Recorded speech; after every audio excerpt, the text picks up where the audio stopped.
Get out. Get your kids out of government school systems right now, if you can, if you have any way.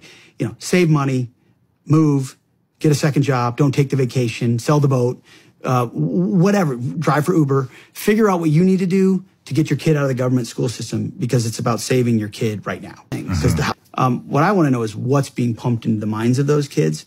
And what you realize when you pull the curtain back over 100 years is the entire pipeline of our education system has been federalized intentionally. And taken over not just by like lefties or technocrats or bureaucrats. Everyone you meet through that timeline who's pushing hard on the shoulder on the plow of education is an atheist, a Marxist, or a socialist, or a humanist. A lot of them are humanists. Which is what's a humanist? Humanist is basically a completely rejects Christianity or faith at all, and so it's all humanity is at the center of good and evil, right and wrong. It's effectively secularism posited as an alternative religion to Christianity. Oh. So it'll find politics as an avenue, and so humanists are often socialists or Marxists or communists alongside being a humanist. But it's the worship of mankind as the highest being, as opposed to God as the highest being.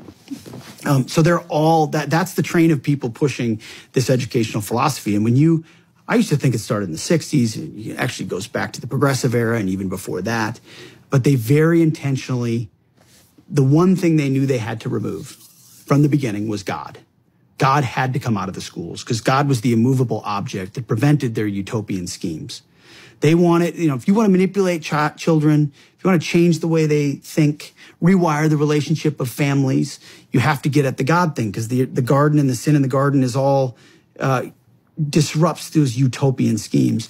And so the early progressives, communists, Marxists, very intentionally worked hard in creating systems that slowly but surely removed God.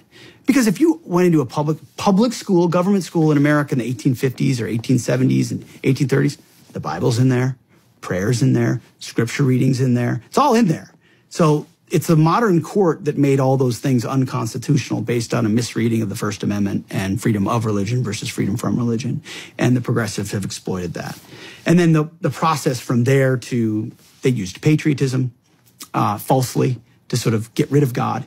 And then once they built an allegiance to state, and what that was is they replaced basically the cross in the Bible with the flag and a pledge. The original Pledge of Allegiance was written by a socialist minister, and it did not include under God. The Pledge of Allegiance originally didn't include under God. Eisenhower added under God in the 50s when we were fighting the godless communists. So you have a flag and you have a pledge allegiance to the republic. By the way, we're a republic, not a democracy, and our education system pumps democracy down people's throats, and our founders couldn't stand democracy, but that's a whole nother ballgame. The left always changes language. They change language to create an alternate reality, to manipulate human beings into whatever utopian scheme of 15 minutes ago they want to advocate for that increases their power and control. And they saw the government school system as the best entity to do that in. And so they focused and pushed